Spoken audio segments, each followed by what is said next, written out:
अस्सलाम वालेकुम वरहमतुल्लाहि वबरकातुहू।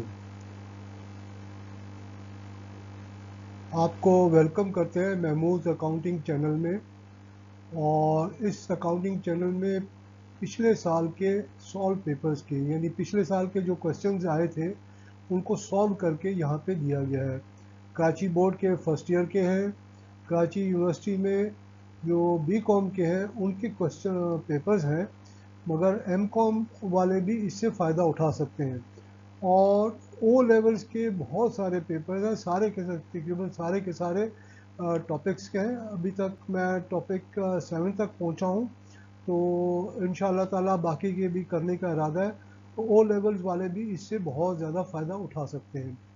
अब हम अगली स्लाइड की तरफ जाते हैं।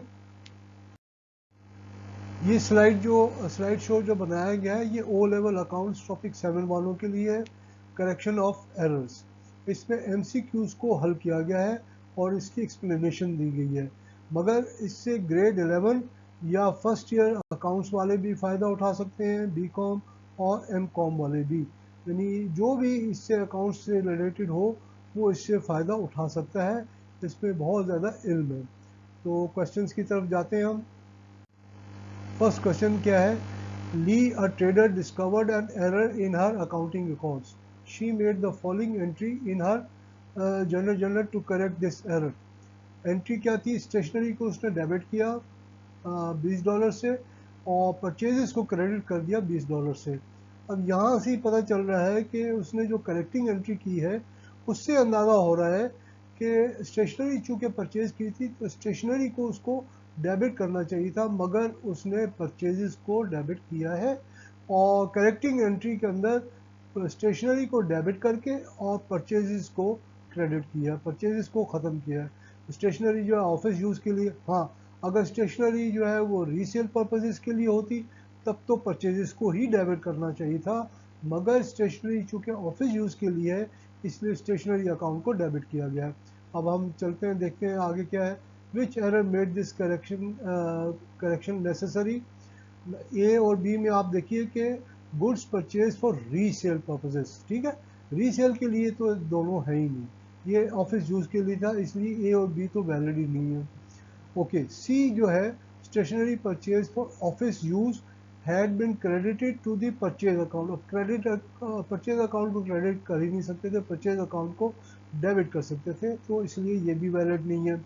अच्छा,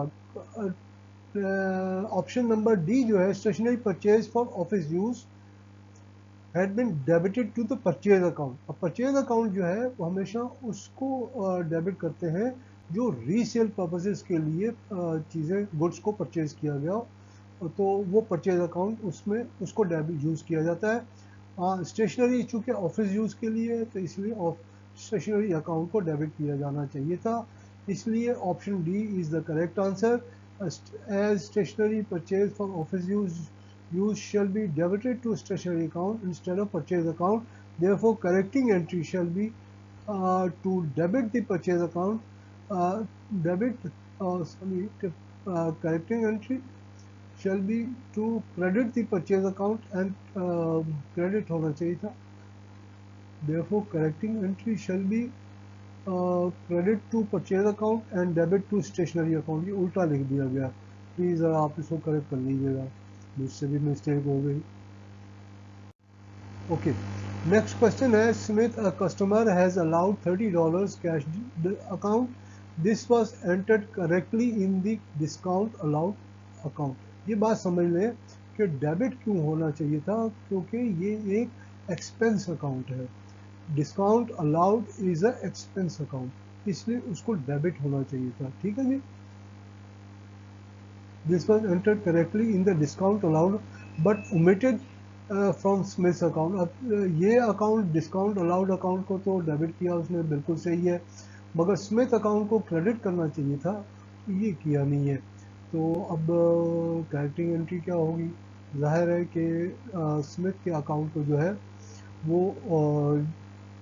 क्या किया उसने, डिस्काउंट अलाउड को account to be debited discount allowed and Smith. Option D is the correct answer. Suspense account इसकी which correcting entries are required. Suspense account को ज़ाहिर है डेबिट किया, क्योंकि करेक्टिंग सस्पेंस अकाउंट को उसने क्रेडिट किया होगा, ठीक है ना, तो इसलिए उसने सस्पेंस अकाउंट को डेबिट कर दिया ख़त्म करने के लिए, कैंसिल करने के लिए, और स्मिथ अकाउंट को जो है उसने क्रेडिट कर दिया।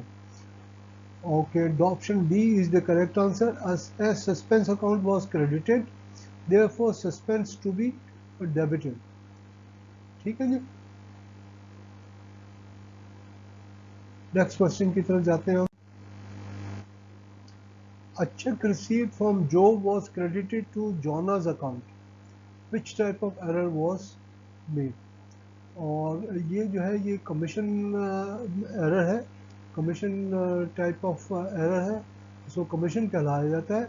Option A is the correct answer. Error of commission is entry in one debtors account posted in an other debtors account, यानी जिस डेटर अकाउंट को उसको वो पोस्ट करना क्रेडिट करना चाहिए था, उसके बजाय किसी और के अकाउंट में उसने क्रेडिट कर दिया। इसकी वजह से this is called a commission error. ठीक है, ये आप याद कर लीजिए, ये ज़रूर पूछा जाएगा क्वेश्चन, और इसको खूब अच्छी तरह से रख लें। ओके, नेक्स्ट क्वेश्चन की तरफ जाते हैं। Question number 4। Inventory stock at December 28 was overstated by $6,000, which will be the effect on gross profit for the year।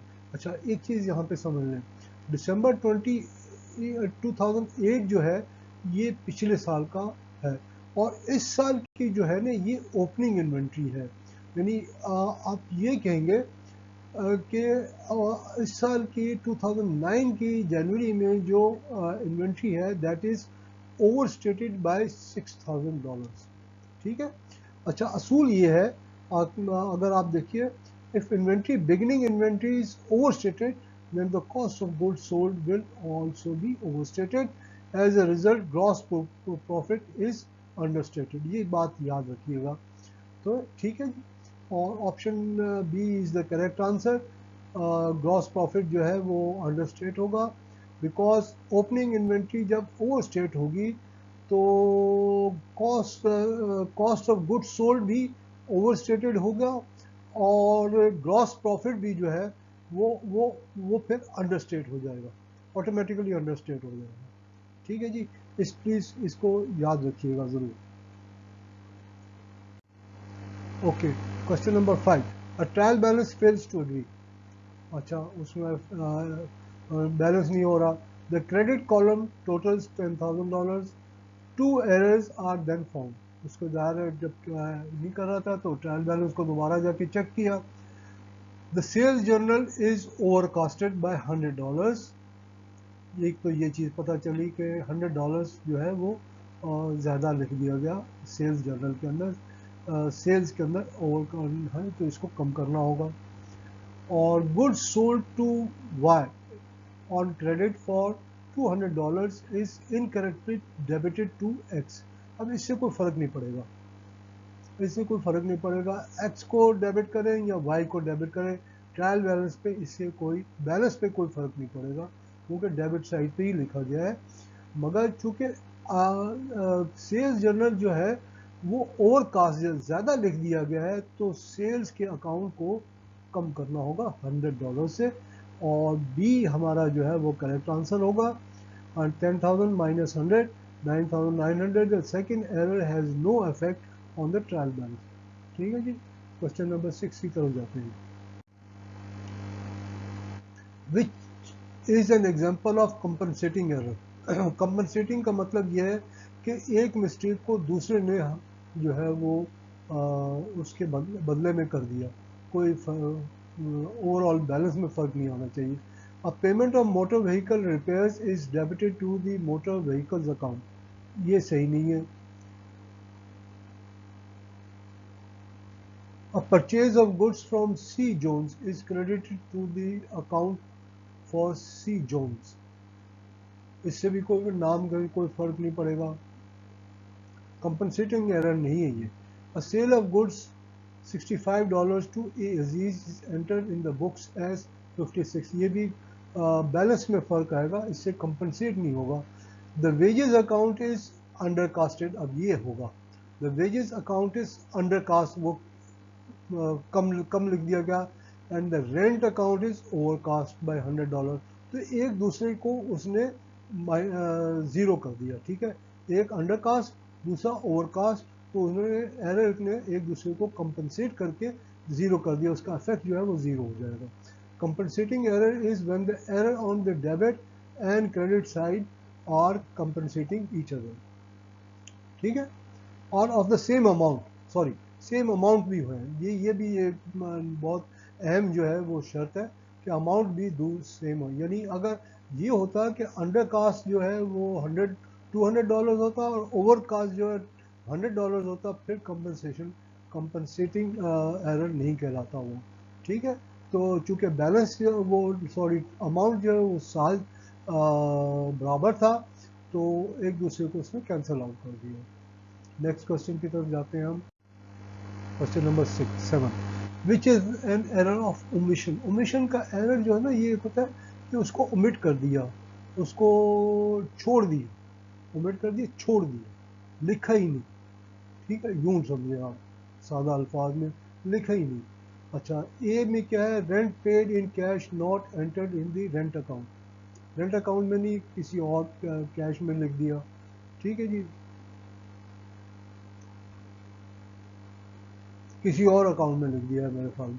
Rent paid not entered in the cash book और rent account, ये तो totally वो जो है, this is the error of omission, ठीक है। Rent paid not entered in the cash book और the rent account, किसी एक में से उसने लिखना या दोनों में से लिखना छोड़ दिया, वो एंट्री ही नहीं की। Rent paid not included in the income statement, इसमें तो जाना ही नहीं था इनकम स्टेटमेंट में, और ना ट्रायल बैलेंस में जाना था ऑप्शन डी में, तो ये भी दुरुस्त नहीं है। तो ऑप्शन बी जो है ये दुरुस्त है कि option B is the correct answer. Omission is when debit और क्रेडिट एंट्री इज़ ओमिटेड, कोई एक ओमिटेड हो, in this case both rent and cash are omitted from the books of accounts, ठीक है, दोनों में से ओमिट कर दिया, तो इसलिए ये एरर ऑफ ओमिशन कहलाएगी। द बेस्ट इज के दोनों में से मिसिंग हो, ठीक है, ओके। नेक्स्ट क्वेश्चन जो है वो देखते हैं हम, ये आ गया next question. After preparing a trial balance for following errors, the following errors were discovered. 1, goods return to Kan Lu had been debited to Kan Lua, नाम ही डिफरेंट है बस सिर्फ। Repairs to motor vehicles had been debited to the motor vehicles account, repairs को debit करने के बजाय उसने मोटर व्हीकल अकाउंट जो कि फिक्स्ड एसेट है उसको डेबिट कर दिया, ठीक है। What type of error had been made, error 1 का जो है वो आप देखिए कि वो कमीशन है, कमीशन एरर है। गुड्स रिटर्न टू, ये कमीशन यानी एक नाम के बजाय दूसरे नाम में लिख दिया, ये एरर ऑफ कमीशन कहलाया जाता है। और एरर ऑफ प्रिंसिपल है ये, यानी जो जिस अकाउंट में लिखा जाना चाहिए था वो उसमें ना लिखा जाए तो एरर ऑफ प्रिंसिपल कहलाया जाता है। और इसकी वजह से हुआ ये है कि मोटर व्हीकल की जो रिपेयर्स है ये एक्सपेंस अकाउंट है, ठीक है, यहाँ नहीं लिखा गया, तो जाहिर है अगर हैड बीन डेबिटेड, यहाँ लिखा गया, सॉरी इसमें लिखा गया एक्सपेंस बढ़ गया तो प्रॉफिट आपका कम हो गया, ठीक है। मगर फिक्स्ड एसेट जो कि मोटर व्हीकल्स अकाउंट है वो फिक्स्ड है, वहाँ लिख दिया तो वो ओवरस्टेट हो गया, यानी fixed assets are overstated and your profit is also overstated. Error 1 is posting in the right class of account, that is debtors, but the wrong debtors account. Error 2 is posting in wrong class of account, expense account posting के बजाय जो है वो error of principal कहलाएगा और दूसरे fixed assets को delete कर दिया गया। तो ये हमारी आखिरी स्लाइड थी और MCQs जो है करेक्शन ऑफ एरर्स, ये हमारी आखिरी स्लाइड थी।